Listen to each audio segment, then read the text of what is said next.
Get started. Good morning. My name is Mary Leonard. I'm chair of the Department of Pediatrics, and it's my pleasure to welcome you to Grand Rounds this morning.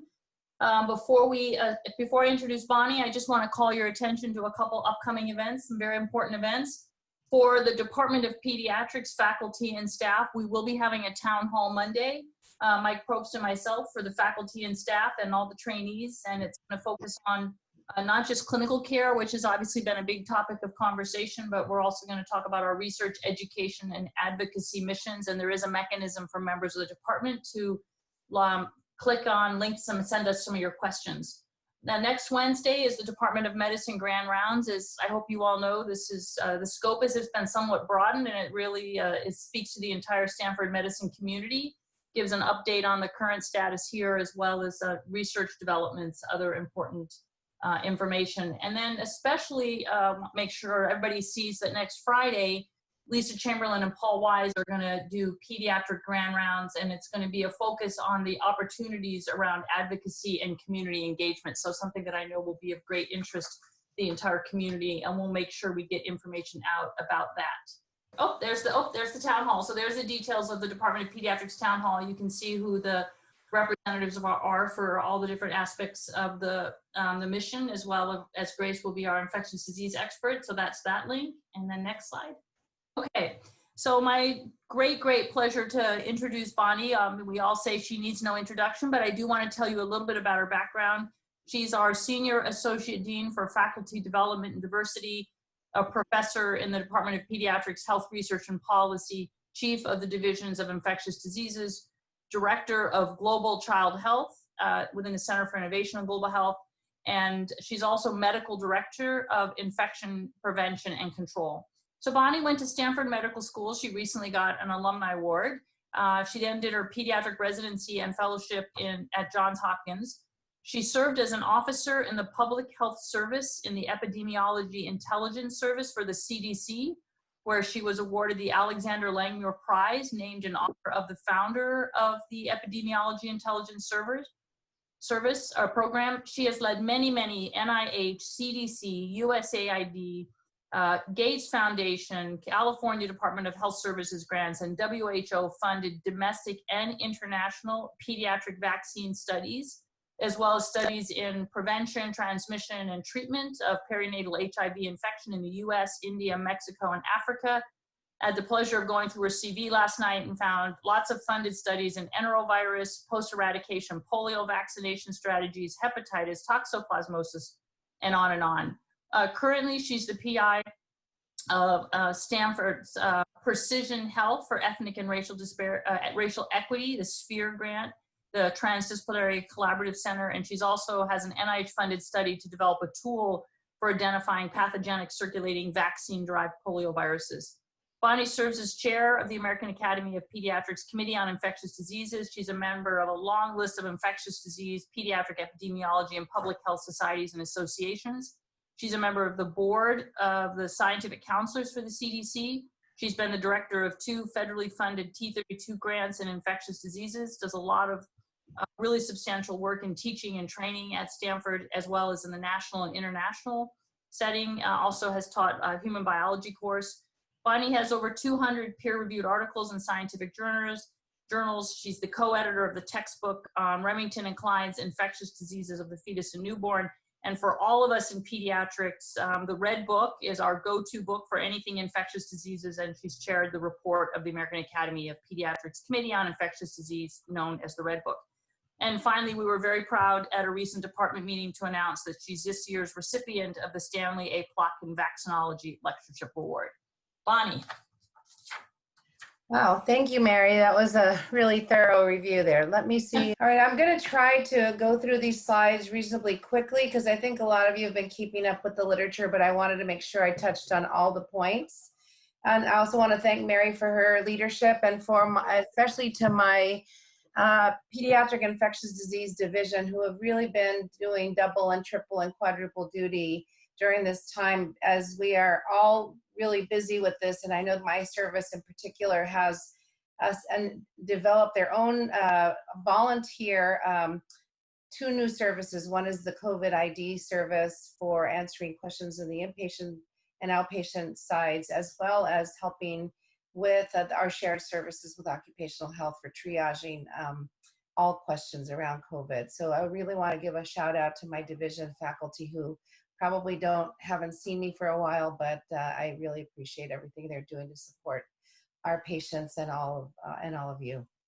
So let me go ahead and start. I'm going to talk about the characteristics of SARS-CoV and COVID-19 disease, to talk a little bit about the epidemiology of the disease. And I'm really going to focus here in the US. Say a little bit about outside, just from to inform what we're going to know about what's happening in the US. And then a little bit about antivirals, but I want to leave some time at the end so people can have questions, and then also to talk about PPE and infection prevention and control issues. So this screenshot, and you'll have the slides available with the links to these websites. So this is the Johns Hopkins Coronavirus Tracker, which was set up very early on, and it's utilizing databases from all around the world to track the epidemic. And as of last night, around midnight or so, this was the count around the world, about a little over 500,000 cases all around the world, almost 25,000 deaths. And importantly, we did reach a milestone yesterday. We actually became the country with the most cases at 85,000 cases in the US. And down in the lower right of the lower box, you can see that our case count is still growing, probably exponentially at this time. Over on the lower left, I found a really interesting slide there. That's from the CDC. And it looks at, as of this past Monday, the case counts here in the Bay Area for all 9 counties. So we're seeing that the lion's share, over almost 50% of the cases we're seeing here in Santa Clara County, and the heat map shows the accumulation of cases from February 26th until March 23rd. So we are seeing a number of cases here. We're still probably in a pretty reasonable exponential growth, but we are hopeful that that might be slowing down, and won't talk about that today, but you might hear more in the future. We'll know more by early next week if we are truly slowing down based on our social distancing measures. So let's talk about the virus itself. Coronaviruses are, in general, enveloped positive single-stranded RNA viruses. They are the second most common cause of the common cold. They like to replicate at lower temperatures and have a predilection for the upper respiratory tract. Control of transmission, if you can imagine trying to control spread of the common cold, you can see why we're seeing problems with controlling transmission of this virus. And critical to the transmission of this virus are those little spikes, the S proteins. Those actually are important for attachment to the respiratory epithelial cells. And what they attach to are the angiotensin converting enzyme 2, which is a receptor on the surfaces primarily of respiratory tract epithelium, more in the upper tract than the lower tract, and some in the GI tract as well. So this is a big target for study regarding antiviral therapies, and I'll talk about that later, as well as potentially for monoclonal therapy. And then others, of course, have worried about the connection between ACE2 inhibitors and subsequent, apparently, upregulation of these receptors, and then possibly leading to people who are on ACE2 inhibitors to increase susceptibility to the virus, but those studies are still in progress. So we know that there are 7 human coronaviruses. 4 of them are endemic, and these are viruses that we see every season. They account for up to 1/3 of human colds. Unfortunately, from what we know about these viruses is that there is no durable immunity. There are frequent cycles of infection, with upper respiratory infections being the most common, and occasionally, rarely, we will see lower respiratory infections among the immunocompromised. These viruses circulate through winter and early spring around the world, and as you all know, no vaccines or antivirals are available for any of the human coronaviruses. Over the last 2 decades, we've seen 3 emerging coronaviruses. The first one was SARS-CoV, SARS in 2002. It emerged in China. We really didn't know about this until the beginning of 2003 at heavy insistence from the World Health Organization, who was tracking unknown pneumonias in China. That epidemic was very explosive in the sense that it peaked rapidly and it dropped off equally rapidly. It was over within 3 months, and we never really understood enough about it to really make a lot of predictions about what might happen with other similar viruses. But we do know that this virus was driven by respiratory and droplet transmission. It led to a 10% mortality, 8,000 cases in a variety of countries. I should say, back up and say that all the emerging coronaviruses to date have been, we know the normal host is the bat. That's a whole other interesting story. Bats, it turns out, have almost 200 different viruses that they harbor asymptomatically, and that may have to do with their altered immune response to viruses, due to them being the only mammal that actually takes flight and may have different physiologic responses than other mammals. So the SARS was thought to have an intermediate reservoir or host, which were the civet cats, maybe raccoons, that then were attenuated and transmitted to humans. We really don't understand why the virus disappeared, but it has, as far as we know, we've not seen circulation since 2004. MERS-CoV was the second virus that turned up in the mid-2000s. This was primarily prevalent in the Middle East, led to less cases, but much higher mortality, 35%. And again, here are the intermediate hosts with camels, and respiratory secretion control of human contact with camel upper airway secretions has led to control, but not elimination of this virus. And then finally, we see SARS-CoV, which probably arose sometime in fall of 2019 in China, probably. We think right now that mortality projections move around, but we think that true mortality might be on the order of 0.7%. And just by way of comparison, influenza is about 0.1%. So this is a slide from one of the early reports in the New England Journal about the Wuhan epidemic. And most people know that we think that this virus really started, at least the initially identified epicenter was a wet market or a seafood and animal market in Wuhan city in Hubei province. And you can see the dark bars at the bottom are cases. This is from the sometime in the middle of December through the end of January. And you can see that the early cases were clustered around that marketplace, but then you see the lighter bars showing that the disease rapidly spread throughout communities of people in Wuhan who did not have exposure to the marketplace. And indeed, if you look back at the full outbreak in China, most people did not have exposure to that marketplace, but the primary epicenter of that epidemic continued to be Wuhan and Hubei province, with fewer cases spreading out to the rest of China. Of note, very early on, like early January, the virus was sequenced, and the sequences were put up on open access by the Chinese, and by the third week of January, reagents, probes, and primers were shared with the public by the Chinese CDC so that people could make diagnostic kits. So the clinical symptoms from what we learned in China were that the majority of patients presented, well, this is a little bit misleading in the sense that initially the Chinese public health and hospital systems were looking for people with symptoms, so we may be underrepresenting asymptomatic individuals, but the initial presenting clinical symptoms are fever in the majority, cough in between half and over 2/3 of patients, myalgias or fatigue and shortness of breath. Less common symptoms here, but more common in Italy and other places, is diarrheal disease. Sputum can be, there can be productive sputum, or there can be a dry cough. And in some situations, there is the potential for people who get better in the first week and then develop worsening symptoms and deterioration in the second week. ARDS develops in up to 30% of patients, with secondary bacterial infections in about 10%. Disease severity, and this is really interesting in that 80% of the cases in China were reported mild symptoms, 14% reported severe, and 5% of those reported critically ill patients. Interestingly enough, modeling and actual data from primarily China and Italy, looking at case fatality, has indicated that Comorbidity is very high for patients who have higher case fatalities rates.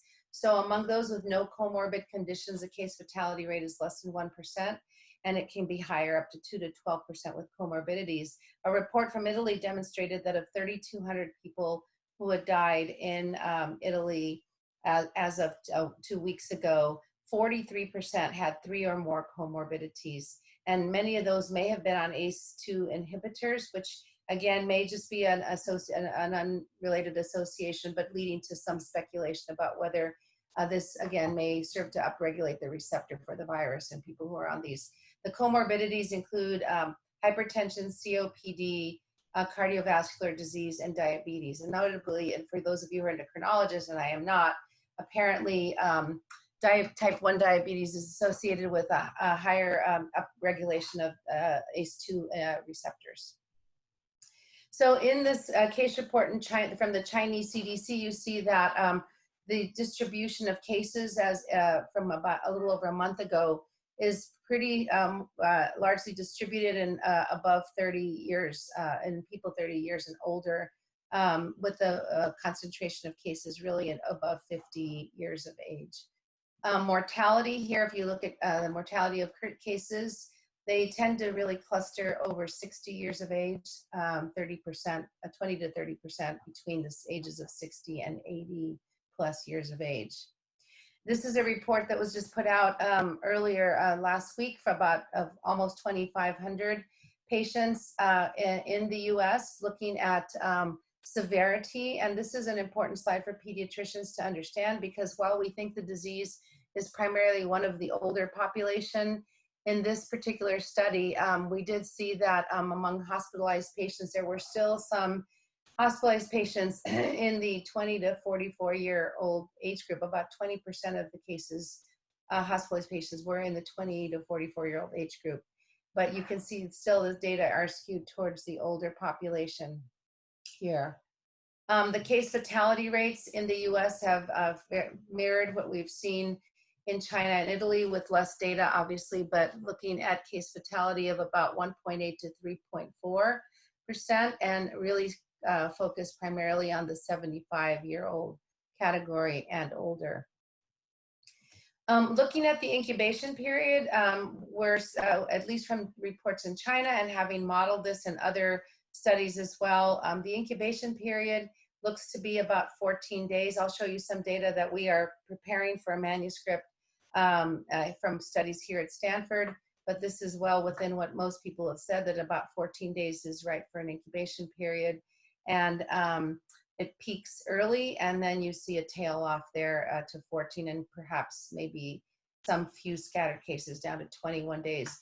One of the problems with looking at incubation period is that you're looking at symptoms, but if you try to do PCR as well to confirm infection, if you have a very low level of viral load, it's not clear if that's truly cultivatable virus or if it's just a residual virus. So it's hard to know if that's truly transmissible virus or not, especially later on. So I'm going to talk a little bit later about the R0. So I want to define that for you if you haven't read all of the newspapers talking about R0 or watched Contagion and saw Kate Winslet talk about it. The rate of spread, R0 is the rate of spread of an epidemic. And what this basically means is, in a theoretical setting where every patient is the same, so homogeneous populations with no immunity at all, this would be the theoretical number of people who are infected by one infected person. And so R0 is a good indicator of the transmissibility of an organism, but not the only one. Now you can see here, for example, that the number of people that one sick person will infect on average for a variety of diseases, or the R0s for a variety of diseases, really ranged from anywhere from 2 for hepatitis C and Ebola, and to 10 to 18 for mumps and measles. And these are characteristics of the transmissibility and the mode of transmission. So for example, measles is probably, along with chickenpox, the most highly transmissible agents that we know so far, because these are aerosolized. These are truly aerosols. They can sit in the air for a few hours at a time. And we know that the R0 mirrors that, because that means you can walk into an empty room where a person with measles has been within the last 2 hours, in and just by breathing can become infected. That is not the case with the other viruses listed there, such as SARS, HIV, Ebola. For reference, we think that the R0 for SARS-CoV2 is probably on the order of 1.7 to about 2.5, so somewhere between Ebola and HIV. And this really, along with other epidemiologic evidence, really strongly suggests that this is a person-to-person transmission, not an aerosol transmission disease, and also really droplet driven. From the Diamond Princess cruise ship, we see that the R0 there was about 2.25. And you can see this is characteristic of a person-to-person outbreak in a fully susceptible population, because you see one probably source point early on, and then it really rises up and comes right back down as you either deplete your pool of susceptibles or you start isolating people. So on the Diamond Princess cruise ship, there was actually an interesting follow-up study of those 3,700 passengers, of whom 634 had confirmed SARS infection. And they were modeling the actual asymptomatic proportion of all of those, of the others. And they looked at the delay between infection and onset of symptomatic infection, symptomatic disease. And they thought that was about an average of 6.4 days, and modeled an estimate of about 18% asymptomatic individuals. Now, this is not based on true testing of everybody and tracking every single person over time to see whether they became diseased, but this is a model. So it's somewhere between 18 to 40% of people could be asymptomatic, depending on how you make your estimates or your assumptions. In a separate study of 565 Japanese nationals who were evacuated by plane from Wuhan and all tested PCR positive for the virus, SARS-CoV2, they were followed for 18 days for onset of symptoms, and 12 of those people were tested positive by PCR. 40% of those remained asymptomatic throughout the 14 days. So we think that is about a good estimate of asymptomatic. Now, given that those are probably the majority were adults, and we still don't have information on what might happen in children, whether, for example, the big question is whether children are asymptomatic carriers or potential sources. We have no data on that yet. Mathematical modeling simulating spatial temporal dynamics among 375 Chinese cities estimated that about 80%, almost 90% of infections were undocumented infections. And these undocumented infections were modeled and suggested to be about half as contagious as documented infections, with an R0 of 2.4, 3.8%. So this is good news and bad news. That is, the majority of people will have undocumented infections, but they may not be as contagious. And indeed, we know that that household contacts in this modeling were also much more likely to be sources for the whole epidemic that occurred in China. I know this is a busy slide, but basically this is a slide looking at over 2,000 children in China who had COVID-19 disease caused by SARS-CoV2. The definitions of the clinical presentation were asymptomatic children who were PCR positive but otherwise asymptomatic and radiologically had no evidence of disease. And the clinical symptoms range from mild acute URIs with some fever, fatigue, myalgia, cough, sore throat, runny nose, and sneezing. I'll make these slides available so you can look at these in more detail. Moderate disease included pneumonia and some wheezing, and also chest CT with some lung lesions, but no clinical signs and symptoms. And I should note that the Chinese were not able to PCR test everybody, so they started depending on chest x-rays and CT scans to make clinical diagnoses at some point after the epidemic really exploded there. Severe cases included early respiratory symptoms with potentially GI symptoms such as diarrhea. And as I mentioned earlier, after about a week, you start seeing hypoxia with central cyanosis and O2 stats less than 92%. And there's some other clinical guidelines for that from the intensivist community. Then critical disease would be rapid progression to ARDS or respiratory failure. could include encephalopathy, myocardial injury, or heart failure, coagulation dysfunction. And some of the clinical reports indicated that actually people who actually died of the disease actually didn't die of respiratory failure in some cases, but died of asystole or ventricular arrhythmias. This is the same population, and you can see here that about 13% of the asymptomatic children were actually confirmed to be infected here. So actually quite a number of children could be confirmed as asymptomatic. And just, this was not a modeling, this was true real data. And you can see that in that case report as well, excuse me, about 18% of the cases occurred in children less than 1, and then they were almost evenly distributed in all other age groups. But children less than 1 were more likely to be have critical disease, and you can see here that 30% of those children under 1 were either severe or over 50% were critical. So if you see children with disease, they are more likely in the less than 1-year-old group to have more severe disease, at least from the Chinese experience. These were the onset of days from symptom onset to diagnosis in those 2,000 plus children. And some of these, as I mentioned, were suspected versus confirmed because it couldn't all be PCR tested, but they did present relatively early on. Again, another study in Wuhan looking at 171 pediatric cases. You see here that about 16% of the children in this study were asymptomatic, with about a median age of almost 7 years.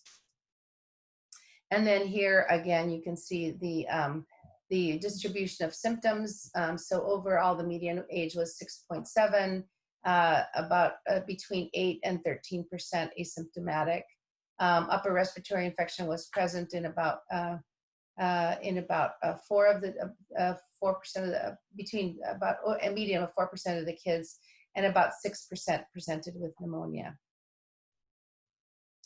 So this is I'm sorry, this slide may not look great. I just found this reference this morning. David Kimberlin wrote a editorial for 2 papers that we actually had seen the papers 3 weeks ago, but they were just published late last night in JAMA.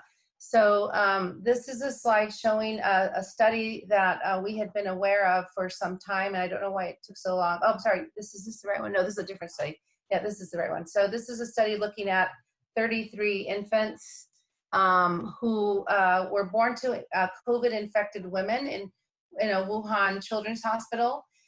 As I said, 33 of these infants were identified. 3 were hospitalized. All were delivered via C-section because I think their protocol, they explained, was because if the mother was COVID positive, they were delivering via C-section.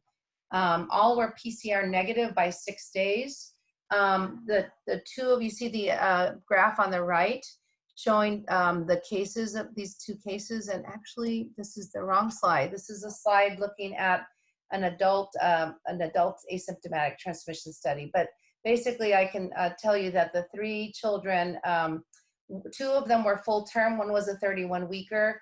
All 3 children required some oxygen. The first 2 children who were full term required just very little oxygen, were discharged within 48 hours from the hospital, fully well, and PCR negative by 6 days. The 3rd child required additional support because that child was a 31-week SGA baby with other problems, but that child was also tested negative by 6 days of age. There was also evidence of asymptomatic in utero transmission in 2 separate papers, where 3 COVID-infected pregnant women delivered full-term infants via C-section. The infants were actually completely asymptomatic and repeatedly PCR negative, but because the mothers were infected, those babies had IgM and cytokine levels obtained, and those were elevated early on in the first week of life or so, but the significance of this was unclear. And editorials that written by David Kimberlin and Serge Tanyo indicated that more definitive evidence of in utero transmission was needed, because as we know, IgM can be can demonstrate false positivity, especially in newborn infants. So when we talk about SARS-CoV-2 transmission, we know that this is based on our, we don't really know much about this, we're learning in real time, but what we do know is based on our knowledge of SARS and MERS primarily, especially SARS, because that virus is very similar genetically to SARS-CoV-2. And what we know from the SARS epidemic, as I told you, that the disease seems to be gone. We have not seen it again in the world. But we did see 2 or 3 papers that implicated aerosol transmission of original SARS virus, but all of the follow-up data suggested strongly that all transmission really occurred person to person via respiratory droplet among close contacts. And most of those data indicated within 6 feet of a patient for a prolonged period of time, and that's why that's one of our definitions for exposure, both at home and in the healthcare setting. So having direct contact with secretions as well. And the virus has been detected in stool, but the clinical significance, that is, can you transmit purely from stool, is unclear. There was implications of stool transmission as well, aerosol from stool or droplets from stool from a SARS, one SARS outbreak in particular, but was never shown definitively to be a source. We still recommend precautions, though, obviously in hand hygiene in handling stool for that and other reasons. This is the slide I showed you earlier in the wrong spot. This is actually a false report, but I want to show it to you because people will hear about this. This was a woman who, a story of a woman who went to, from Wuhan, who went to Munich to her parent company, who visited there in early January, went to a business meeting and purportedly was asymptomatic. And then you see here 4 people who were at the business meeting with her then came down with symptoms, even though she was reportedly asymptomatic, apparently developed symptoms en route back to China and had a positive PCR when she landed and was able to get testing. This study was published without actually interviewing the patient index case. And so when investigators went back to talk to her, she said she actually had been symptomatic during her visit with a cough and respiratory symptoms during her business meeting. So likely the source there was respiratory contact droplet transmission. This is a slide from also from China, which is really interesting, looking at a number of different clinical specimens in over 300 patients, from BAL fluid, brush biopsy, sputum, nasal swabs, pharyngeal swabs, feces, blood, and a few from urine. And you can see that you can readily isolate the virus in different percentages from many of those sites, not from urine, however. We have in our hands here Ben Pinsky, who developed the Stanford PCR test, has not really been able to find virus in blood yet, but he's been trying to detect that. And if there is viremia, which we think there will be, it's probably very early and transient. But you can see one of the interesting things here is that although there were only 8 nasal swabs, and this we'll come back to this later, 5 were positive. And this data was presented, unfortunately, as a cycle threshold. So what that actually is it's inversely proportional to the viral load. So the lower the cycle threshold, that's a PCR value. That's the number of cycles it takes to detect the gene of interest. The cycle threshold is lower for nasal swabs than for all of the other sites, which indicates that the viral load in the nasal swabs is higher than it might be, say, in lower respiratory or other sites.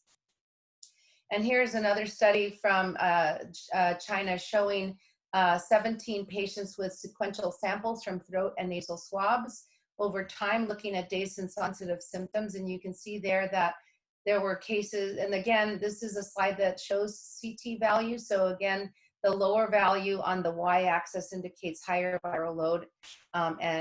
So you can see that early on, even on day 0, so day of onset, you can see some evidence of viral shedding, but it tends to peak around 2 days, and notably found mostly in nasal swabs as compared to throat swabs. And you see that and by day 14, most people are negative. I would question the value of that 40-degree cycle threshold. In our lab, looking at other viruses, when you do a CT value of 40, it's really very hard actually to extract enough viral RNA from those samples unless you put them in tissue culture. So the question is whether or not those patients after 14 days truly had sufficient viral replication to provide transmission. So that's unknown at this time. This is a slide that of a study that's been very controversial and will need to be studied further. This was actually a study done by NIH investigators themselves, along with CDC investigators and investigators at Princeton who did the modeling, and looking at an experimental environment involving something called a Goldberg drum, which I really don't know how that works, but it's used to generate aerosols. And they looked at stability of SARS-CoV2 in the environment. They looked at aerosols, copper, cardboard, steel, and plastic. And this is the time that they were able to find the virus over time. I want to point out two things. First of all, you see aerosols are generated in this Goldberg drum for up to 3 hours, and they did stop sampling after 3 hours. I don't know if that's the limit of that detection of that particular drum or why that stopped there, but you did see aerosol there up to 3 hours, and you also see that there's differential virus in different surfaces over time, with steel and plastic having the longest period. The other thing I want to point out that's really important and may have implications for further studies is that the control virus here in the red is SARS, and as we said earlier, is in blue is SARS. And you can see that that is similar to the aerosol that is generated by SARS-CoV-2. It's SARS-CoV-1 is SARS virus in blue, right? And then our current virus, which was renamed to SARS-CoV-2 after this publication, is in red. You can see that they're similar, but we know that there are no real epidemiologic data or even clinical data suggesting that SARS itself was aerosol transmitted. So the clinical significance of these aerosols is unknown and warrant further study. Tony Fauci, the head of NIAID at NIH, said that he could not rule out aerosol transmission, but strongly suggested that droplet contact was the primary, if not the only mode of spread. This is the median half-life in hours of that study, looking at the aerosols versus the surfaces, and you can see that steel and plastic tend to harbor the virus for longer periods. And we know that when people went on board to the different cruise ships after decanting patients, that virus was found on surfaces for up to 14 to 17 days after those people came off the ship. So we know the virus is on surfaces for sure.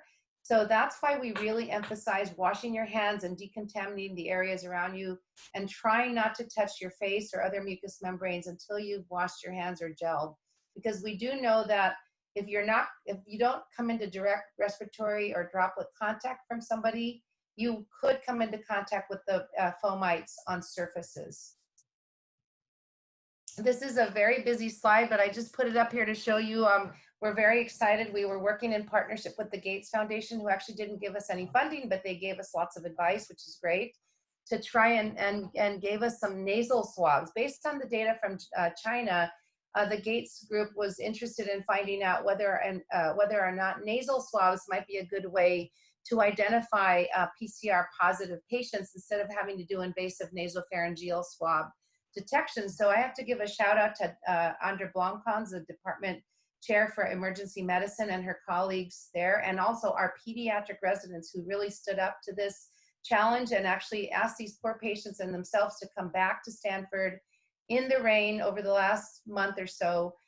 These are all people who were tested positive in the hospital or in an outpatient setting in the ED, and then were asked with IRB approval to come back and participate in a study where we gave each of those people a swab that they just ran through just their nostril, not an NP swab. But if any of you have ever had an NP exam, it's like almost like having a lobotomy.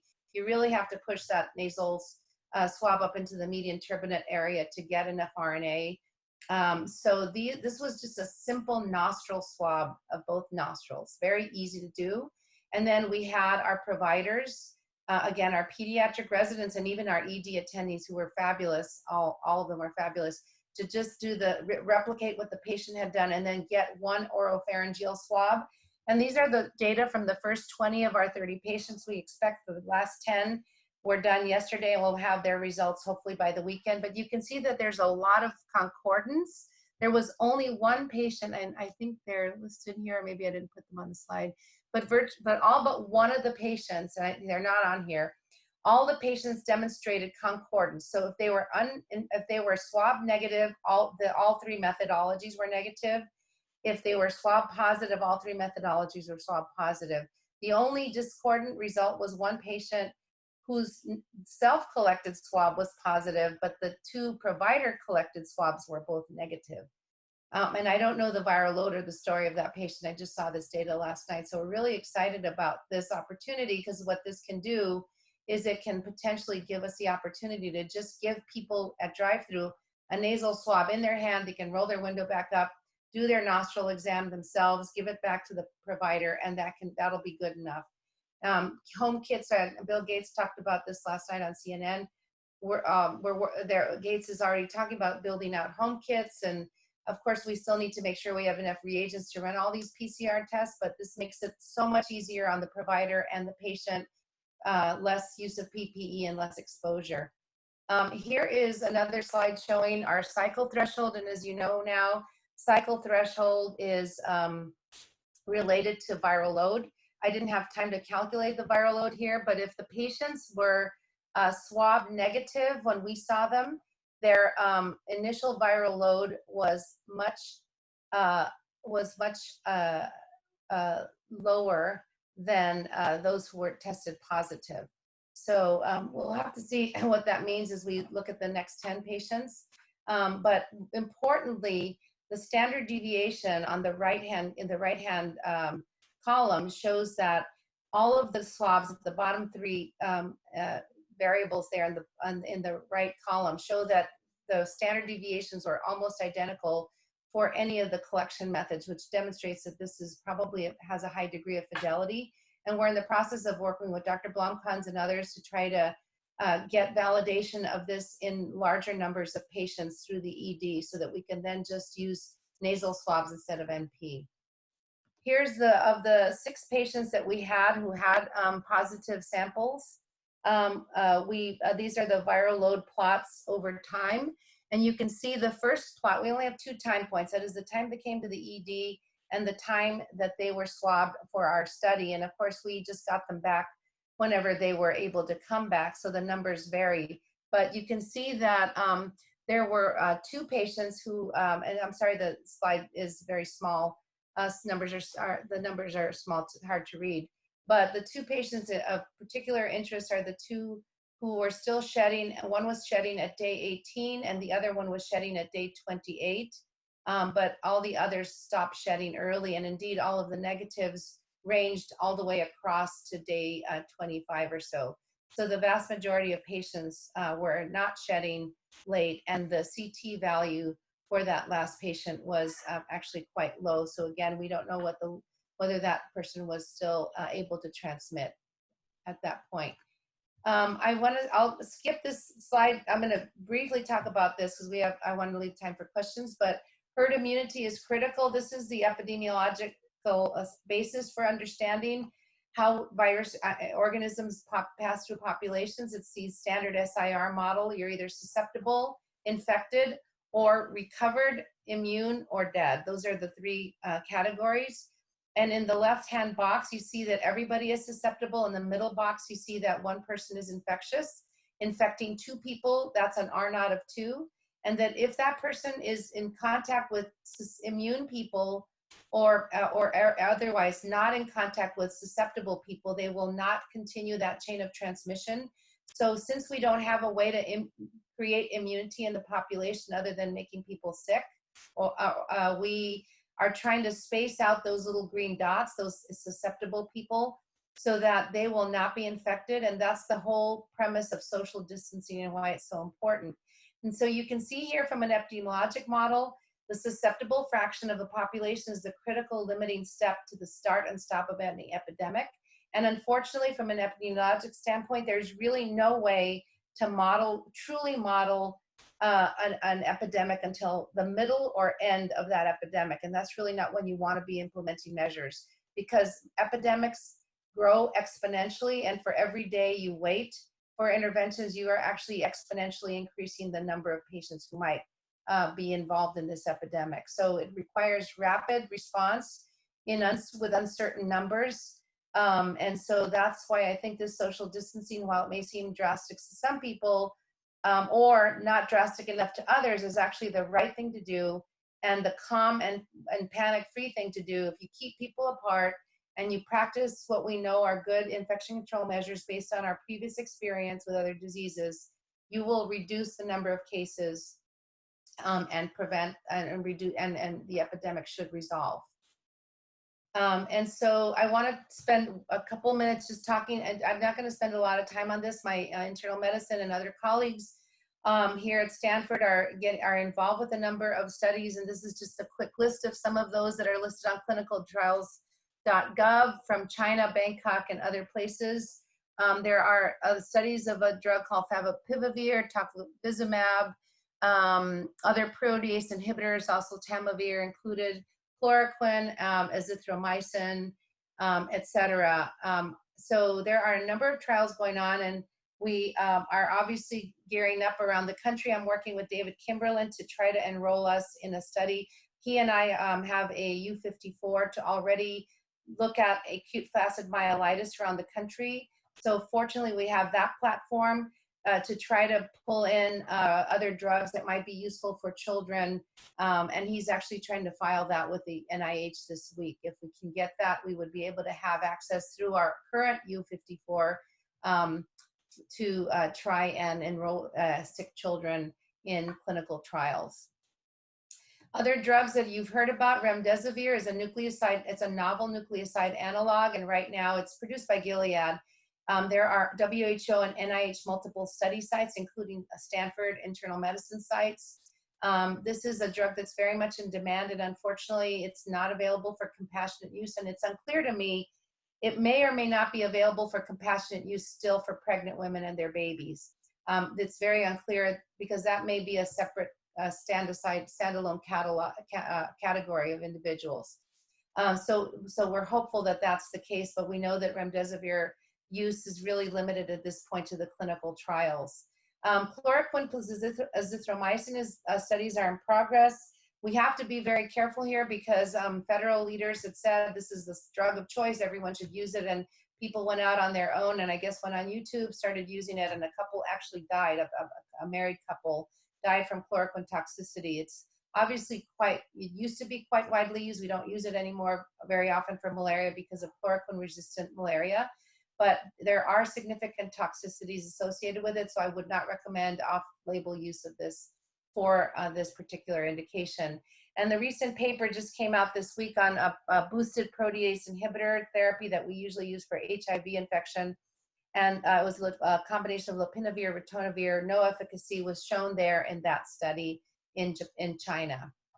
We are currently we have a CDA working on an IND with a company called Fujifilm. I'm working with Michael Chen from Pediatric Anesthesia. We have been toying around with this drug for a while, trying to figure out whether it would be useful in any RNA virus. It's a RNA-dependent RNA polymerase inhibitor. It actually has reasonable activity, but it's only an oral drug. And so we are actually in process of developing. We have a donor now who's willing to stand up funds to allow us to do a trial. In this study, you can see here, and I'm sorry, it's not very well documented here in the legends, but I thank Laura Bio from our division for providing this. This is favipiravir in the dark bar and lopinavir as a control in the hatched bars, and you can see that the viral load tends to drop over time. Unfortunately, the PK is not great for severe disease, but we're hoping that this could be an outpatient drug that could be given to reduce viral shedding and potentially household transmission, and could be like an oseltamivir analog for coronavirus if it returns. Infection prevention guidelines. I don't know how many times I said contact droplet, but probably by now you got the message. Contact droplet is what we're hoping most people will practice all the time, unless there is an aerosol generating medical procedure, and then the patient should be in airborne isolation. I don't want to dwell too much on that because there are so many different subcategories here. So I will lead you to, I'll make sure that Grace and Roshni and my other COVID ID team, Haley, Sharon, and others can give us access to the actual links to those guidelines, but basically we can tell you what those are and when patients should be in airborne. And I think everybody's doing a really great job. I would also caution people, if you see a patient who's a PUI, a person under investigation, and they are found to be COVID negative, they are truly negative and should not be treated like we did in the early HIV days as somebody who might be infected, and therefore everyone should be afraid of those patients. We really don't want to see that happening to our families and our children who we know are not infected. PPE, our current recommendations exceed or meet the CDC and state guidelines. We review those daily in case they change, because CDC has not had the bandwidth to actually tell us when they change them, so we actually have to look every day. We don't recommend the use of an N95 mask when treating asymptomatic patients in a low-risk setting, and I'll define that in a second. We should also make sure that an absolute minimum number of providers should be involved in the care of PUI or COVID-19 infected patients, and we just want to make sure that people know that homemade masks are not recommended by any regulatory agency. And finally, for immunocompromised patients, those undergoing active chemotherapy, radiation, immunotherapy, including tacrolimus and others, lung transplants of any duration, and those less than 1 year old with other solid organ transplant or bone marrow transplants or neutropenic patients. In those situations, both the patient and the provider should wear, our staff should wear a mask. The patient should be masked, but the provider should wear an N95 mask. I don't want to dwell too much on these. I can provide these guidelines to you, but basically we have made a really nice spreadsheet to identify ambulatory and inpatient non-invasive encounters, as well as high-risk procedures. So ambulatory and inpatient non-invasive low-risk procedures are categorized by high risk of exposure versus low risk of exposure to the provider and staff. So we're talking about high risk procedures versus low risk procedures, and then high risk patients and low risk patients. So it's kind of a 2-by-2 situation here. And you can see that in the situation for a COVID infected patient with symptoms and patients involving exams of the mouth, nose, and throat, the patient should be wearing procedure masks in some situations, but if it's an asymptomatic patient, no mask should be worn by the patient. However, the provider or staff person should be using full PPE for those patients. For low-risk patients, that is other exams in asymptomatic patients, procedure masks are not recommended per CDC guidelines, but you should be wearing gloves. For high-risk procedures, including those identified in the little bullet point above there, including all intubations and all extubations, these, if there are high-risk patients, including COVID-infected patients, PUIs, and others with ILI, these procedures must be approved, except for intubations and extubations, obviously. These must be approved by the chair of the primary surgical department on either side, either on SHC or SCH side, and in those situations, full PPE should be used for the high-risk patient. For those who are asymptomatic patients, no mask by the patient needs to be worn, and a surgical mask with goggles or a face shield may be used in that situation. And if the face shield is really meant not to protect the doctor or the provider or the staff member, it's meant to protect the surgical mask. So we're not afraid that the surgical mask and goggles are not good enough. What we're worried about is that we want to maintain our supply of PPE. So if you are electing in your unit to use PPE in asymptomatic patients or people who are tested negative for other reasons, that you should consider strongly reusing those masks, because we don't think they're necessary at this point. But the face shield is recommended if you're going to do that and reuse, because we don't want the mask to get contaminated with constant reuse, constant exposure to secretions from patients or the environment. For low-risk procedures, that's non-aerosol generating procedures of the aerodigestive tract and all others.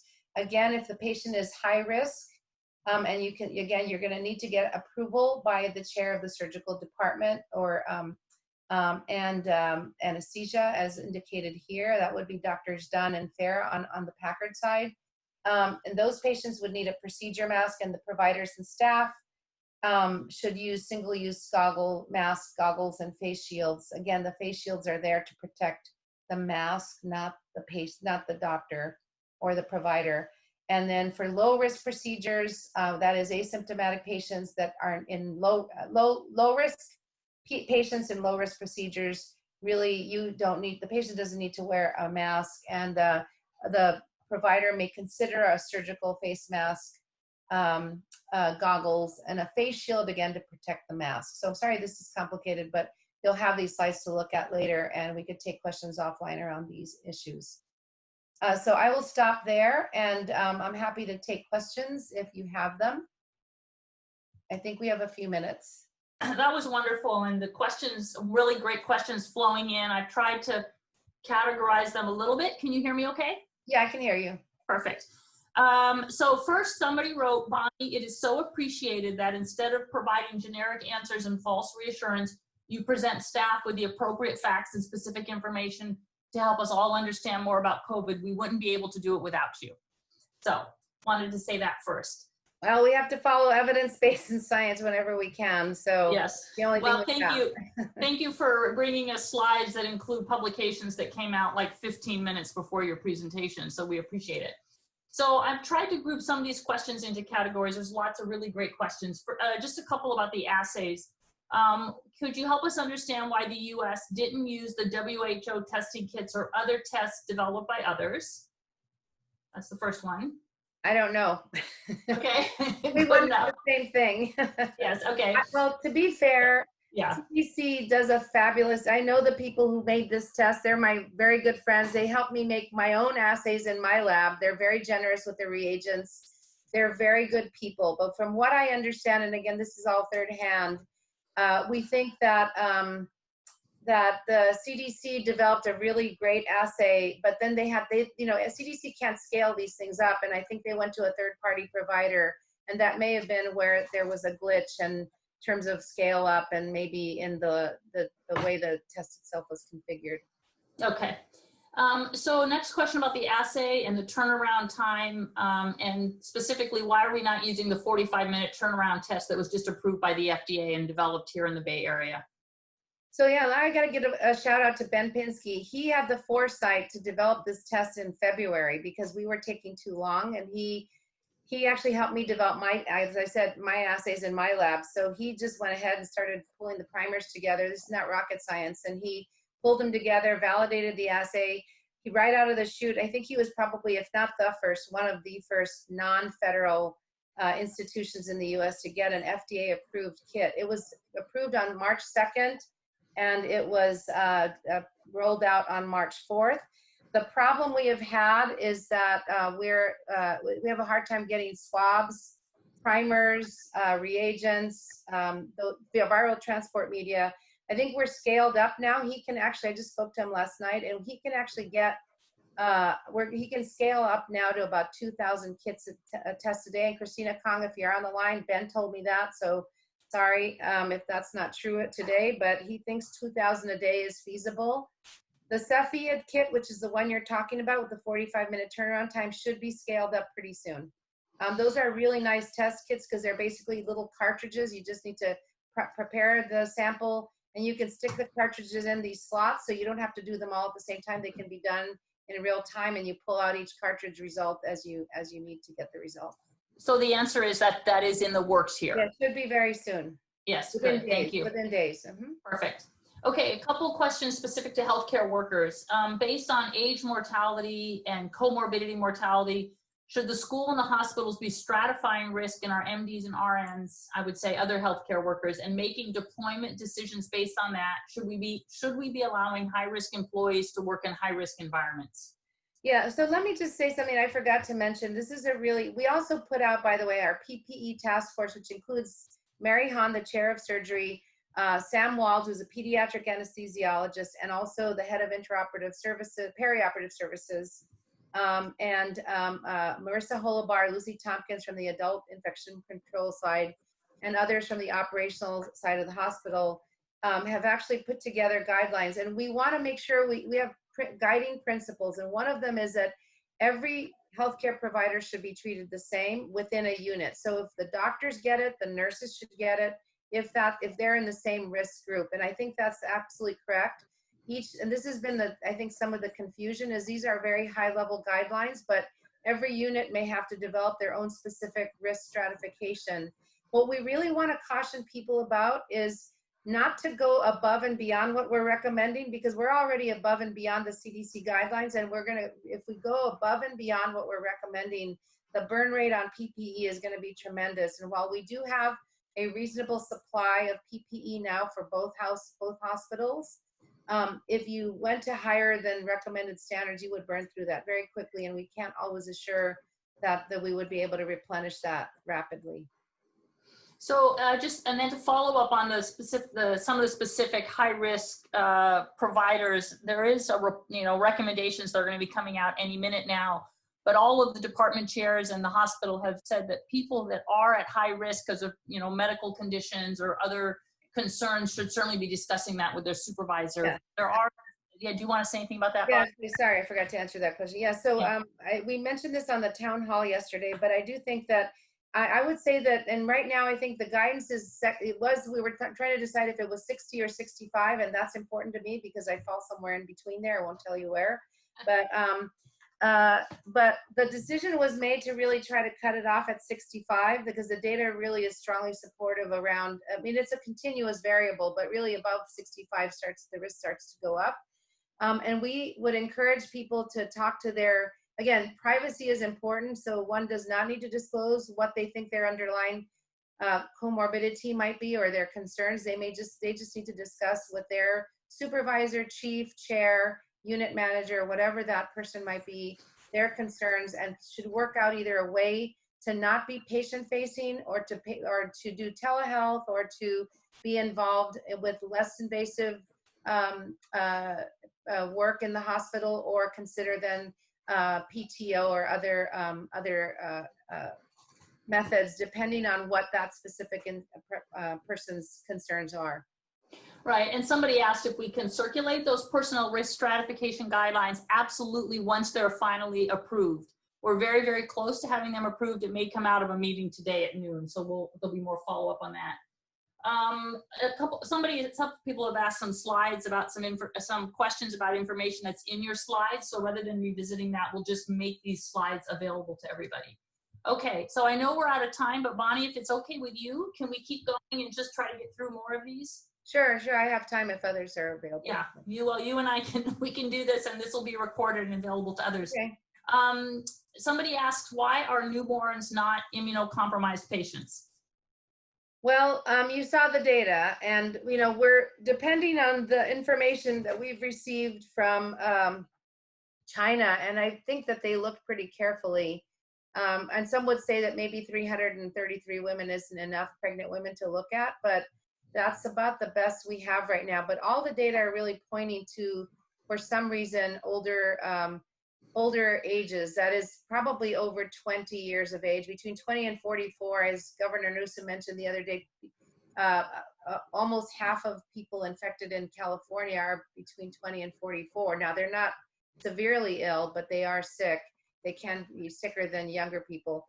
We really don't understand why, but children don't seem to have severe disease, and it's not for lack of looking. You saw the reports that I put together.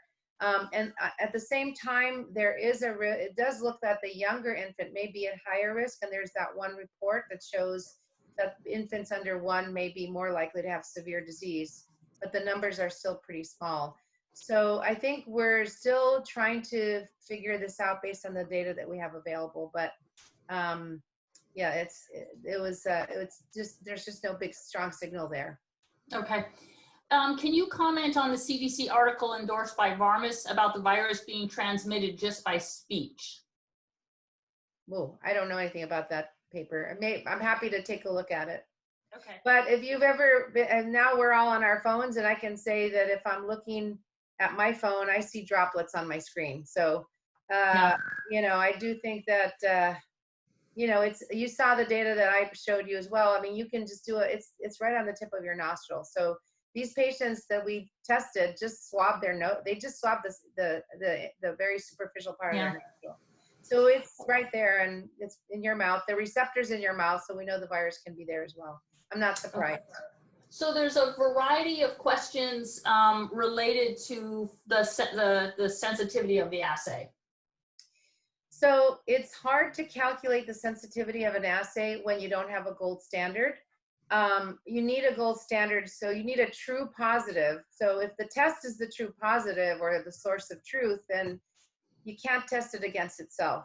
We don't have another way of testing doing that calculation. So what we're doing is epidemiologically, we're watching the over 100,000 tests that have been done around the world and trying to understand if people were test negative and still transmitted. And the evidence for that is pretty low so far. Okay. Another theme is whether or not you can get it more than once. If you're tested positive and then recovered, are you immune? Well, so that's a good question. And I think everyone is really beating down the doorsteps of people who have been infected to see if they can take blood and look at immune serum, and would love to develop a good immunologic assay to be able to understand that question. We do know from SARS, for example, that people who develop SARS disease apparently develop solid, durable neutralizing antibody that lasts even 10 years after the onset of that infection in 2002. On the other hand, MERS does not provide durable immunity, and those viruses are similar to SARS-CoV2. So we don't know what this virus, SARS-CoV2, will look like. I imagine, I would suspect that this is going to have some degree of immunity. It won't be durable. That's why we're so interested in the favipiravir study, so that if somebody is infected and maybe a vaccine isn't quite available yet, in the long run, we could use a drug to actually reduce local shedding and transmission. Okay.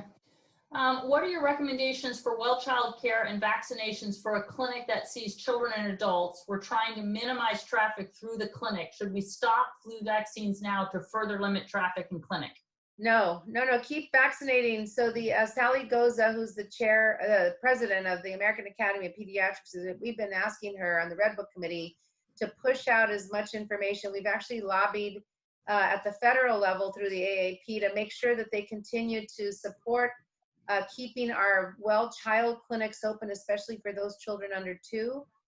In some states, well child clinics are being closed because of the concern of transmission, but we really don't want to have another epidemic of, say, measles or another vaccine preventable disease in addition to COVID. So we are really asking people, and we're working with individuals in PCHA and elsewhere to try to help them understand how they can direct the flow of traffic of children who might have symptoms, or parents, asking people not to come in doing telehealth, having them screened beforehand. And I know limitations in ambulatory care settings may be difficult. It's not the same as the ED or the hospital, but we're hoping that people will continue at least to see the under 2 children who need their immunizations. Okay, thank you. There's a couple different questions related to social isolation within the hospital environment. This is something we've been talking among the chiefs in the hospital. And then more specifically, what are your recommendations as to benefits versus risks for other providers, such as social workers, continuing to work inside hospital systems?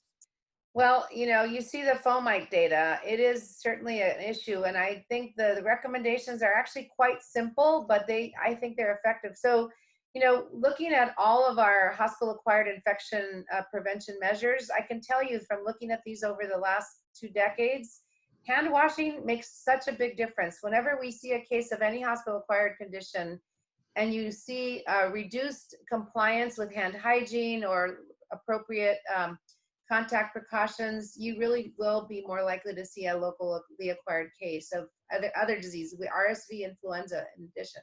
So I think it's really important to emphasize, it's hard to remember to do, but if you're in a hospital situation, and I know it's been great, people call us out, you're not 6 feet apart, stay 6 feet apart. So stay 6 feet apart, and that's just to reduce the likelihood that your droplet from your mouth or your nose will fall on someone else. But also be careful about touching surfaces and gelling your hands if you've touched surfaces, which we all have to do, before you touch your face. Yeah, I think the other thing to mention is that since this whole thing started, we've only had 1 patient in our four walls who's been COVID positive. The child was in the house for less than a day. And I think across all of Stanford Child Health, we've only had 6 positive patients. Okay, can you say something about, this has come up a couple times, about if the virus will succumb to seasonal variation and disappear in the summer? And then the follow-up question to that is, and then what can we anticipate in the fall? Well, I don't know, but I just listened to Bill Gates, and if you want to share that YouTube link, I think he's a pretty smart guy, and he knows, actually, he's probably as good as any of us at this, and probably better. He thinks we're going to be in this situation for another 10 to 12 weeks until this dies down.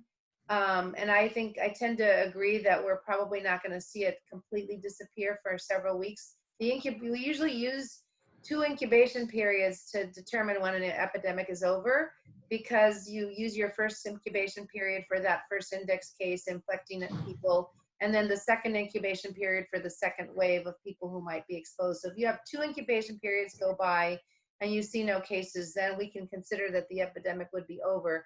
That's what we did for our last year's measles epidemic, and we almost missed our elimination status in the US because of that. But we were able to demonstrate 2 incubation periods with no measles cases in the US, and that went away. Having said that, will it come back? I don't know, but I think it could, because if that's what all the other coronaviruses have done, except for the SARS virus, and we don't understand that, that's the outlier. So I would expect this one would probably come back. But we hope that we'll have enough population immunity by then. We'll have hopefully a serologic test to know who's immune, who might be able to come back to work safely. We might have a prophylactic drug to give people if they think they're in high-risk situations, and we may have a vaccine. Vaccine will take about 18 months at the rate. Right, okay. There's a question about prioritizing the tests and prioritizing certain types of people for the one that get the 45-minute turnaround time. There is a whole prioritization scheme that the lab has. Bonnie, I don't know if you want to say anything about that, but that already exists. If you want. Yeah, I think I'll defer that, and we can put a link to that also. I'll ask our COVID ID team and our OC health team to do that, but we definitely have a risk prioritization. Clearly, we need our intensive. So remember, on the adult side, I think this morning, Mary, they have 10 patients in the hospital right now, 5 in the ICU, and 4 of them are ventilated. So they're not overwhelmed, but they're still busy, and they have a lot of PUIs. So those are the patients that we're prioritizing. Inpatients, people who are healthcare workers are up there too, especially our immunocompromised inpatients or outpatients are, and then our healthcare workers are the highest priority right now. Okay. Somebody wants to know if it's safe to send a child to daycare right now. Oof. Yeah, I would have to defer to what that daycare practices and how they're screening, if they are screening, and how many children are there. Children. Mary, you might want to talk about Bright Horizons here. This is a good plug for Bright Horizons. Yeah, well, Bright Horizons is the child care that's been brought in, we're providing a lot of support. We saw some data yesterday, Bonnie, help me out, some survey data on child care, that people are using child care in the home versus at a more central location. And I think the majority of people prefer something in the home, but I know it's a very generous program. The support was just extended through the end of April, right. But I don't know more about the. So they went from 80 hours of childcare to they doubled it to 160 hours, and 94% of people who asked for care were able to get it. I don't know why the other 6% couldn't. I don't know the situation there, but the vast majority of people who need care can get it. And we actually have medical students, because they're on furlough right now. They're tremendous resources, and they are a last resource. But if you really can't find anything else, there are medical students who can be available to provide childcare. Okay. So Bonnie, we still have 550 people on here. Do you mind if we keep going? I think so, yeah. Okay, we'll go for a few more minutes. Sure.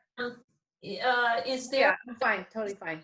Okay, thank you. Is there a way to determine when a SARS-CoV-2 positive individual is not contagious anymore? And there's also questions about children as vectors.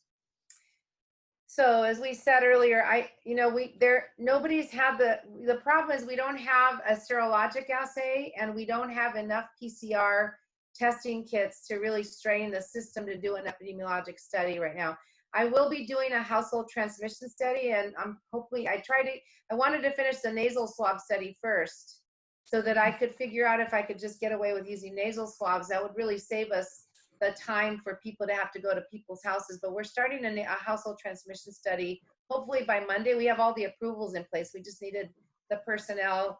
And now that we have nasal swabs, we can just bring the index case into the hospital, give them a whole bunch of swabs, and watch them on FaceTime do the swabs to their family rather than actually be in there in person, and then test those patients. But as far as I know, there are no studies looking at spread in asymptomatic carriage. But the estimates are that there are quite a number of people out there with asymptomatic disease, and that's why we're doing shelter in place, because we don't know. We do know that there will be a fair amount of asymptomatic carriage and potentially transmission. Okay. So I'm just trying to prioritize here. Can you say something about if a vaccine's developed? Obviously, we're going to need time for goods. Obviously, we're going to want all healthcare providers to be vaccinated, and we're going to need enough time to get good safety data. What's your experience on how long it takes to get good safety data? Well, I think the estimates, again, I'm deferring to Tony Fauci and Bill Gates, who know this better than I do. They have all the money and the resources, and because of the safety background. So what we don't want to happen, because some people are worried, frankly, that the vaccine, that the reason people are getting sick, really it's ARDS and cardiovascular events that are the major causes of immediate causes of death. And so the idea is that there's a potential that there may be antibody dependent enhancement going on, which we don't know why, since we don't have antibody to this virus, but it may be cross-reactive with another coronavirus or some other virus that we're not familiar with yet. So the vaccine studies, we have to be careful with RSV. We definitely saw that. The early RSV trials, the dengue studies, we definitely saw that there was antibody dependent enhancement, and people who got vaccinated were actually at higher risk of severe disease, because that first vaccine acted as a primer for the exposure to the wild type virus. So we do have to be careful with the preclinical trials to make sure that that's not going to be, that the vaccine isn't worse than the disease. Okay, there's a couple different questions, different variations on a theme about who we should be testing. And I know it's all on the guidelines. I've seen, like, what's the latest rec on testing if a patient is flu positive or rhino positive? A little bit, how should we be thinking about co-infection? But I do want to make sure that people watching know that there's very good guidance on our website about who should be tested and indications for testing. Yeah, there is guidance. I won't go through all of that, but I think I don't want to really disrupt the algorithm that has been developed by all of our providers right here. But the idea is that if you're going to test, don't do the RVP first and then test. If you think the patient needs to be tested, you should just do them all at the same time. For obvious reasons, you don't want to wait too long. But there is a paper that came out from a group here, Nigam Shah and his group here in the Biomedical Data Science Department, and they've been tracking testing in the pathology lab, and we've had over 6,500 tests done so far. Our positivity rates overall is somewhere on the order of about 8% overall for all since the beginning, and that will vary over time. But it's been remarkably constant the last few days to weeks. And so they actually looked at co-infection, and it looks like about between 10 and 20% of people, and these are almost all adults, I think we had one patient, but a child, but between 10 and 20% of adults actually have co-infection with RSV or flu primarily, and maybe some other viruses as well. So co-infection, so a positive RVP does not rule out COVID. You can have both. Now, I don't know what that number will be in children. It'll probably be small, but for older teenagers and adults, we do know that you can definitely have co-infection. Okay. Something that's come up a couple times from the beginning is if you could comment about ACE2 implications for angiotensin, ACE inhibitors. I know this is a big topic among nephrologists and cardiologists. You could say a little more about that. Yeah, so I think, and I don't want, and again, I looked at the AHA guidelines. As you know, Bob Harrington is the chair of medicine, and he is the president of the AHA right now. And they do have a link on their website, which we can provide to that issue. And as far as I recall, they're not recommending that currently individuals who are on ACE2 inhibitors change their regimen because of the risk of their underlying disease and the overall risk of becoming infected with COVID. So the risk of their underlying disease is probably higher at this point. Yeah, I think the nephrology community is saying the same. Yeah, good. There's a question about what we can anticipate among kids with cancer, heart disease, and other existing challenges. When we reviewed this yesterday within children within the Stanford healthcare, we've only had 6 or 7 positives, and only one was in an older child who was immunocompromised. But Bonnie, I mean, so at this point, we haven't, thank goodness, had any cases. Is there anything you want to say about our high-risk patient population? No, actually, I want to call a shout out to Paul Graham, who shared data from, he shared some data around this issue around transplant patients, and they were not seeing a large number of patients. I do know that in the Chinese literature, about 5% of patients with who had severe disease were cancer patients, but I don't know what how representative that population is in the overall population. So that may be the same as the prevalence of cancer in the population there. But we have not seen major signals. I don't know if anybody else might want to comment on that. Well, we know David Moss has told us that coming data out of Wuhan in Italy says that no youth less than 25 years of age with diabetes have been hospitalized, and then Gail Wright in the group here, I believe the most up to date is that they haven't seen anything in children with complex congenital disease. And by the way, Gail has worked hard to put a really nice set of reassuring FAQs for families, and she did poll her colleagues around the country, and she said they didn't find any evidence so far. Yeah. And and then can you say something about risk of spread of the virus by, so on the topic of asymptomatic patients, at some point there may be a substantial number of asymptomatic healthcare providers. It seems that with the current CDC guidelines, the pool of people working in the hospital could spread COVID-19 to hospital patients and other healthcare providers.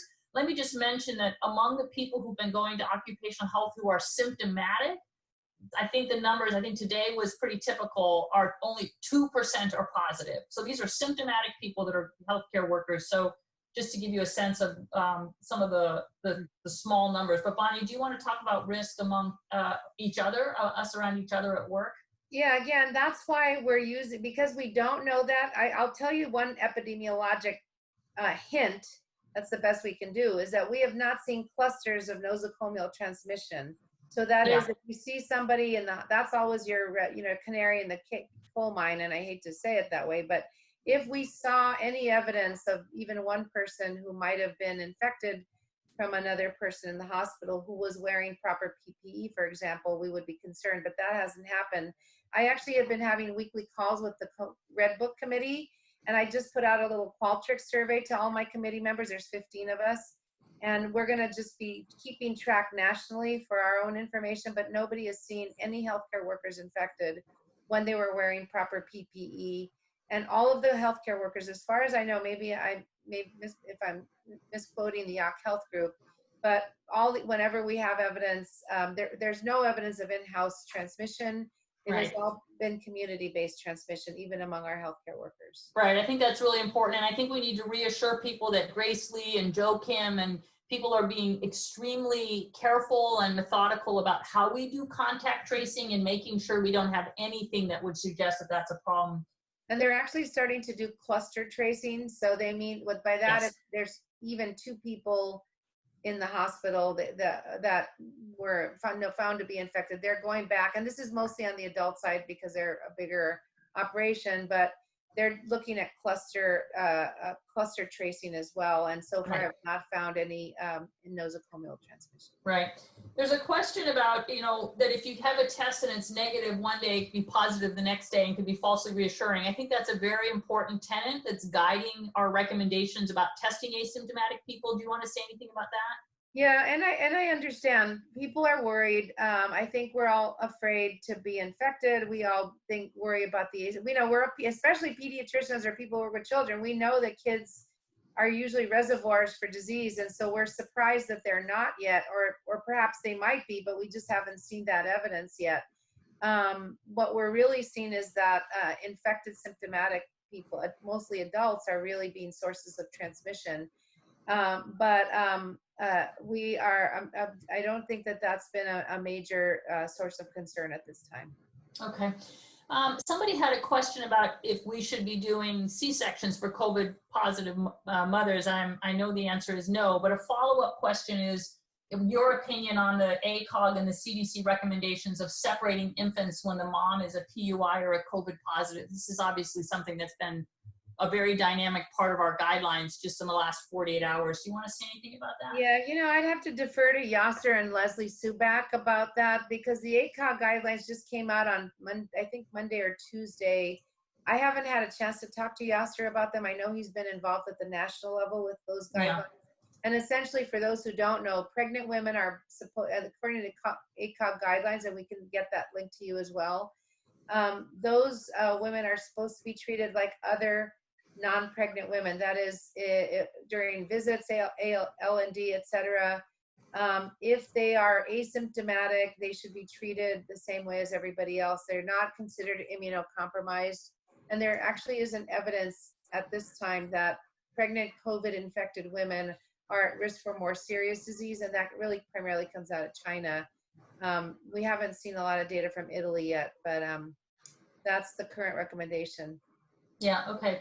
So I'm looking at the hour, and I'd love to keep going because there's lots really more good questions, but let me just start by saying this is recorded. This will be posted. You can go back and listen to all of it soon. The slides will be released. Encourage people to go to the internet because there's really wonderful information. And then another question, maybe you and Grace can help me with this, is we have a Stanford, we have people from our community who come to Grand Rounds, and so we're wondering if we can get links for recommendations of COVID testing for somebody who works at a local community hospital. Where's a good source of information for people that don't go to our intranet? Yeah, I think that if the best place to go is to your healthcare provider, because they should have. So just so you know, Stanford, because we stood up this test so quickly, we actually early on were providing a lot of the testing for UCSF and the Kaiser system. Kaiser just went online with their own test, and I just spoke to the CZ BioHub 2 days ago, and they think that UCSF's test is ready to go and moving along. With a long turnaround time, but they do have a test now at UCSF. So, but most of us are trying to be helpful to other institutions. So if you go to your provider and they think you need to be tested, and they have a way to find a test, they will let you know. If they don't, then I'm sure that Stanford, UHA and PCHA providers will be given an opportunity to identify a way to be tested. Okay, thank you so much. I'm scanning these questions. I think we could do this all day. I hope we hit all the major themes. Bonnie, we're so grateful to you for your leadership, and we'll continue to look for you, look to you for guidance and direction.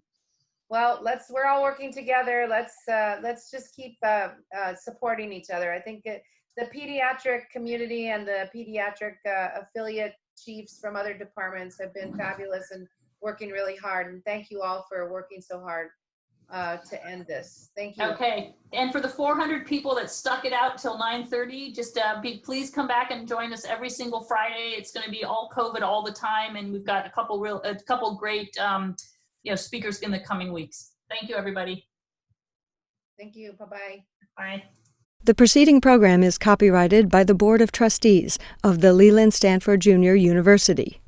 Please visit us at med.stanford.edu.